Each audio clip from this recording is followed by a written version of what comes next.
എൻ്റെ പേര് ബിന്ദു വിൻസെൻ്റ്. ഇതെൻ്റെ രണ്ടാമത്തെ സാക്ഷ്യമാണ്.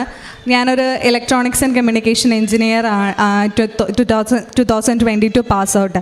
അപ്പോൾ അത്യാവശ്യം മാർക്കോടുകൂടി തന്നെ അന്ന് പാസ്സായി, നല്ല മെറിറ്റോടുകൂടി പാസ്സായ ഒരാളെ ഞാൻ. ക്യാമ്പസ് പ്ലേസ്മെൻറ്റിൽ 3 കമ്പനിയിൽ പ്ലേസ്മെൻറ്റും കിട്ടി. പക്ഷേ US-ൻ്റെ റിസഷൻ പീരീഡ് കാരണം എനിക്ക് പിന്നീട് ഇതുവരെ ജോയിനിങ് ലെറ്റർ വന്നിട്ടില്ല. അപ്പോൾ എന്താണ് ചെയ്യേണ്ടതെന്ന്, അപ്പോൾ സ്വാഭാവികമായിട്ടും ക്യാമ്പസ് പ്ലേസ്മെൻറ്റ് കിട്ടിയതുകൊണ്ട് ഈ ഫ്ലെക്സൊക്കെ കോളേജുകാരടിച്ച്, കസിൻസൊക്കെ അറിഞ്ഞ്, നാട്ടുകാരറിഞ്ഞ് എല്ലാവരും ചോദ്യം തുടങ്ങി, എന്താ നിനക്ക് ക്യാമ്പസ് പ്ലേസ്മെൻറ്റ് കിട്ടിയിട്ടും എവിടെയും പോകാണ്ട് വീട്ടിൽ തന്നെ ഇരിക്കണേ, ജോലിയൊന്നും ആയില്ലേ? അപ്പോൾ സ്വാഭാവികമായിട്ടും നമുക്ക് ഒരു തോന്നലുണ്ടാവുമല്ലോ, നമ്മൾ വെറുതെ ആയി, ഇനിയിപ്പോൾ നമുക്കൊന്നും ഇല്ല. അത് കഴിഞ്ഞിട്ട് ഞാൻ പല കമ്പനീസിലും അപ്ലൈ ചെയ്യുന്ന കമ്പനികളിലെല്ലാം കിട്ടുന്നുണ്ട്, പക്ഷെ വിളിക്കുന്നില്ല. റിസഷൻ പീരീഡാണ്, ഫ്രഷേഴ്സിന് വേണ്ട, എക്സ്പീരിയൻസ് ആയിട്ടുള്ള ആൾക്കാരെ മതി എന്നാണ് പറയുന്നത്.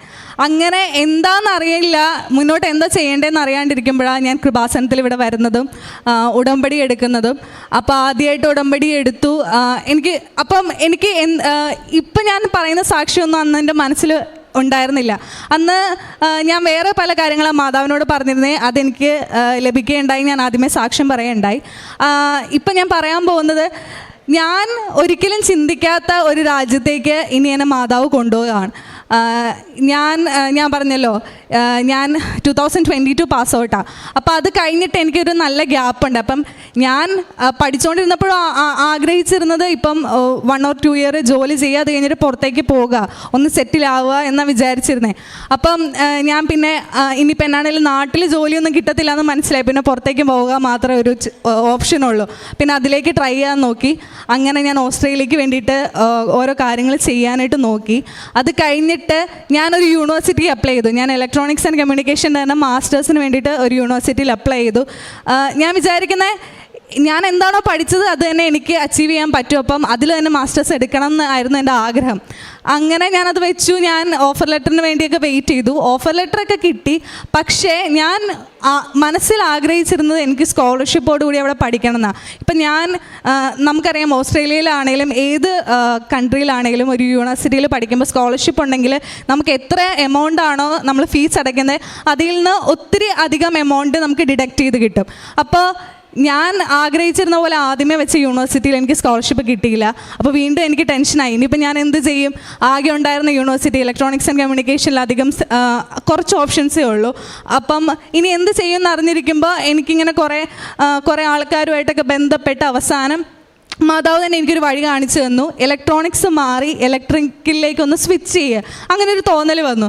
അങ്ങനെ ഞാൻ കുറേ പേരുമായിട്ട് കോണ്ടാക്ട് ചെയ്ത് മാസ്റ്റർ ഓഫ് പ്രൊഫഷണൽ എഞ്ചിനീയറിൽ ഇലക്ട്രിക്കൽ മേജർ എന്നൊരു സബ്ജക്റ്റിലേക്ക് ഞാൻ എടുക്കാമെന്നൊരു തീരുമാനം മനസ്സിൽ വെച്ചു.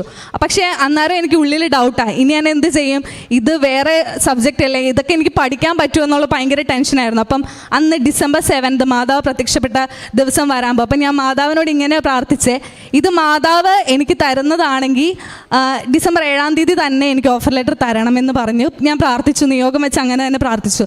അതേപോലെ തന്നെ December 7 എനിക്ക് ബ്രിസ്ബെയിനിലെ ക്യൂൻസ്ലാൻഡ് യൂണിവേഴ്സിറ്റി ഓഫ് ടെക്നോളജിയിൽ നിന്ന് എനിക്ക് ഓഫർ ലെറ്റർ കിട്ടി. അപ്പോൾ എനിക്ക് ഉറപ്പായി ഇനി ഈ യാത്രയിൽ എൻ്റെ കൂടെ മാതാവ് ഉണ്ടെന്ന്. അതേപോലെ തന്നെ അത് കഴിഞ്ഞിട്ടുള്ള ബാക്കി എല്ലാ പ്രോസസ്സിങ്ങിലും, ഇപ്പം എൻ്റെ ലോൺ സാങ്ഷൻ ആക്കുന്നതിന് കുറേ തടസ്സങ്ങളുണ്ടായിട്ടും ഇപ്പം ഞാൻ എവിടെ പോകുന്നുണ്ടോ വിശ്വാസ പ്രമാണം ചൊല്ലി നെറ്റിയിൽ തൈലം പൂശി കയ്യിൽ ഉപ്പെടുക്കും. ഇപ്പോൾ ബാങ്കിൽ പോകാനാണെങ്കിലും മെഡിക്കലിന് പോകാനാണെങ്കിലും എന്ത് കാര്യത്തിലും പോകാനാണെങ്കിലും അങ്ങനെ ഞാൻ പോകാറ്. അപ്പം മാതാവിൻ്റെ ഒരു പ്രസൻസ് എനിക്ക് എപ്പോഴും ഫീൽ ചെയ്തിട്ടുണ്ട്. ഇപ്പം ഞാൻ അതേപോലെ തന്നെ എനിക്ക് പ്രസൻസിനെ പറ്റി പറയുമ്പോൾ, ഞാൻ രാവിലെ പ്രത്യക്ഷീകരണ പ്രാർത്ഥന ചെല്ലണ സമയത്ത് പ്രത്യക്ഷീകരണ പ്രാർത്ഥന ചെല്ലണയുമ്പാട് നേരത്തെ എണീറ്റ് ഞാൻ കുരിശ് വരയ്ക്കും. ഫുൾ ജപമാല ചെല്ലിയിട്ട് ആ പ്രത്യക്ഷീകരണ പ്രാർത്ഥന ചെല്ലാറ്. അപ്പം എനിക്ക് എന്തെങ്കിലും അത്ഭുതം, എന്തെങ്കിലും മാതാവ് അനുഗ്രഹം തരുന്ന ദിവസമാണെങ്കിൽ എനിക്ക് അന്ന് പ്രത്യക്ഷീകരണ പ്രാർത്ഥനയുടെ സമയത്ത് മാതാവിൻ്റെ സ്മെല്ല് ശരിക്കും ഫീൽ ചെയ്യും. ഇപ്പം ഓഫർ ലെറ്റർ വരുന്ന ദിവസമാണെങ്കിൽ എനിക്കന്ന് രാവിലെ അറിയാം ഇന്ന് എന്തെങ്കിലും എൻ്റെ ജീവിതത്തിൽ നല്ലത് നടക്കുമെന്ന് എനിക്കറിയാം. അതുപോലെ COE വരുന്നതാണെങ്കിലും, ഇതിപ്പോൾ അത് കഴിഞ്ഞിട്ട് വിസയ്ക്ക് വരുന്നതാണെങ്കിലും, അപ്പോൾ എനിക്കറിയാം ഇന്ന് രാവിലെ ഇന്നത് നടക്കും. അതുപോലെ വിസയ്ക്ക് വെച്ച് ഞാൻ വെയിറ്റ് ചെയ്തുകൊണ്ടിരിക്കുന്ന സമയത്ത് ഒരു ദിവസം എനിക്ക് പെട്ടെന്ന് ഒരു നല്ല സ്മെല്ല്, അത് എൻ്റെ ജീവിതത്തിൽ ഞാൻ ഈ ഉടമ്പടി എടുത്തിട്ട് ഇന്നേ വരെ ആ ഒരു സ്മെല്ല് ഞാൻ അനുഭവപ്പെട്ടിട്ടില്ല. ആ പ്രാർത്ഥന ചെല്ലി തുടങ്ങി തീരുന്നവരെ ആ സ്മെല്ലിങ്ങനെ കണ്ടിന്യൂസ് ആയിട്ടിരുന്നു. അത് കഴിഞ്ഞിട്ട് ഞാൻ പള്ളിയിൽ പോയി ഞാൻ കയറിയപ്പോഴും ആ സ്മെല്ല് തന്നെ. അപ്പം ഞാൻ ആദ്യം വിചാരിച്ച സെമിത്തേരിയിൽ നിന്ന് അവർ കത്തിച്ച് വെച്ചതിൻ്റെ എന്തെങ്കിലും സ്മെല്ലായിരിക്കും. സെയിം സ്മെല്ല് ഞാൻ വീട്ടിലിരുന്ന് മുറിയിലിരുന്ന് പ്രാർത്ഥിച്ച സെയിം സ്മെല്ല്. പക്ഷേ എനിക്കറിയത്തില്ല ഇത് എന്താ നടക്കാൻ പോകുന്നത്, എന്താ എനിക്ക് വരാൻ പോകുന്നതെന്ന് എനിക്കറിയില്ല. ആ ദിവസം തീരാറായി, വൈകുന്നേരം ആയപ്പോൾ എനിക്ക് പെട്ടെന്നൊരു കോൾ വരിക ഹയർ എഡ്യൂക്കേഷൻ ഡിപ്പാർട്ട്മെൻറ്റിൽ നിന്ന്. ഞാൻ 2022 പാസ് ഔട്ടാണെന്ന് പറഞ്ഞല്ലോ. അപ്പം ഞാൻ അന്നത്തെ മാർക്ക് ലിസ്റ്റ്, ബിടെക്കിൻ്റെ മാർക്ക് ലിസ്റ്റ് വെച്ചിട്ട് ഞാൻ മെറിറ്റ് അവാർഡിന് അപ്ലൈ ചെയ്തിട്ടുണ്ടായിരുന്നു. അപ്പോൾ അവരെന്നോട് പറഞ്ഞു ഞാൻ മെറിറ്റ് അവാർഡിന് സെലക്റ്റായി, എനിക്ക് 1 ലക്ഷം രൂപ കിട്ടിയെന്ന്. എനിക്ക് ഉറപ്പാ ആ 1 ലക്ഷം രൂപ ഒരിക്കലും എനിക്ക് കൊണ്ടുതരേണ്ട കാര്യമില്ല. 2022 പാസ് ഔട്ടായി എനിക്ക് 2024 കൊണ്ട് 1 ലക്ഷം രൂപ തരിക, അടുത്ത ആഴ്ച വന്നിട്ട് ട്രിവാൻഡ്രത്ത് നിന്ന് അത് ചീഫ് മിനിസ്റ്ററിൻ്റെ കയ്യിൽ നിന്ന് വാങ്ങിച്ചോളാം എന്നൊക്കെ പറഞ്ഞു കഴിഞ്ഞാൽ അത് മാതാവ് തന്നെ കൊണ്ടു തന്നാൽ. നമുക്ക് ആവശ്യമുള്ള, ഞാൻ പറയുന്നത് നമുക്ക് ആവശ്യമുള്ളത് എപ്പോഴാണോ അത് അന്ന് 2022 എനിക്ക് തന്നിരുന്നെങ്കിൽ എനിക്ക് ചിലപ്പം അത് മാതാവിൻ്റെ പ്രസൻസ് ആണ്, അത് മാതാവ് തന്നാണെന്ന് ഒരിക്കലും മനസ്സിലാവില്ല. നമുക്ക് എപ്പോഴാണ് ആവശ്യമുള്ളത് ആ സമയത്ത് മാതാവ് നമുക്ക് ഓരോ ആൾക്കാരിലൂടെ അല്ലെങ്കിൽ ഓരോ കാര്യങ്ങളിലൂടെ നമ്മളിലേക്ക് എത്തുന്നു എനിക്ക് പറയാനുള്ളത്. അത് കഴിഞ്ഞിട്ട് എൻ്റെ വിസയ്ക്ക് ഞാൻ സബ്മിറ്റ് ചെയ്തു. വിസ ഇതുപോലെ നമുക്കറിയാം, ഇപ്പോൾ ഓസ്ട്രേലിയ ആണെങ്കിലും ഏത് കൺട്രിയിലാണെങ്കിലും വിസയ്ക്ക് റിജക്ഷൻസും കൂടുതലാണ്, ആൾക്കാർ ചെല്ലുന്നതും കൂടുതലാണ്. അപ്പം എനിക്ക് പിന്നെയും ടെൻഷനായി തുടങ്ങി. എൻ്റെ ക്ലാസ് ഈ മൺഡേ സ്റ്റാർട്ട് ചെയ്യുക, പിന്നെ എന്താ എനിക്ക് മാത്രം വിസ വരാത്ത കുറേ എൻ്റെ കൂട്ടത്തിൽ വേറെ ആരും ഇല്ല, പക്ഷെ എന്നാലും പല പിള്ളേർക്കും വരുന്നുണ്ടല്ലോ, പിന്നെ എനിക്ക് മാത്രം എന്താ തരാത്തേ, അങ്ങനെ ഒരു തോന്നൽ എൻ്റെ ഉള്ളിൽ വന്ന്. പിന്നെ ഞാൻ പ്രാർത്ഥിച്ചു. ഇന്നലെ ഇതുപോലെ തന്നെ രാവിലെ പ്രത്യക്ഷീകരണ പ്രാർത്ഥനയുടെ സമയത്ത് എനിക്ക് വീണ്ടും മാതാവിൻ്റെ സ്മെല്ല് വന്നു. അപ്പോൾ എനിക്ക് ഉറപ്പായി ഇന്ന് വരുമായിരിക്കും. ഇന്നലെ ഉച്ചയായപ്പോൾ എനിക്ക് ഓസ്ട്രേലിയയിലെ ബ്രിസ്ബെയിനിലേക്ക് പോകാനായിട്ടുള്ള വിസ കിട്ടി. അതിന് ഞാൻ 1000 നന്ദി പറയാം. കാരണം ഞാൻ എന്താണോ ആഗ്രഹിക്കുന്നത് അത് മാതാവ് എനിക്ക് ഇങ്ങോട്ടേക്ക് കൊണ്ടുതന്നു. അത് കഴിഞ്ഞ് പിന്നെ നമുക്ക് ടെൻഷനായല്ലോ, വിസ കിട്ടി, ഇനിയിപ്പം അക്കോമഡേഷൻ വേണം, അത് കഴിഞ്ഞിട്ട് ടിക്കറ്റ് എടുക്കണം. ഈ ടിക്കറ്റ് എൻ്റെ പപ്പയുടെ ഒരു ഫ്രണ്ടിൻ്റെ മോള്, അവൾ കൊറോണയുടെ സമയത്ത് ഓസ്ട്രേലിയയിൽ ഈ സെയിം സ്ഥലത്ത് തന്നെ പോകുന്നതിന് ടിക്കറ്റിൻ്റെ ചാർജ് 2.25 ലക്ഷം രൂപയാണ്. അപ്പം ഞാൻ പ്രാർത്ഥിച്ചിരുന്ന മാതാവ് എനിക്ക് അത് വെറും 77,000 രൂപയ്ക്ക് വേണ്ടിയിട്ട്, ആ 2.25 ലക്ഷത്തിൽ നിന്ന് 77,000 രൂപയ്ക്ക് എൻ്റെ ടിക്കറ്റ് ചാർജ് ഇന്നലെ തന്നെ ആകെ ഒരൊറ്റ ടിക്കറ്റ് ഉണ്ടായിരുന്നുള്ളൂ, അതെനിക്ക് എടുത്ത് തന്നു.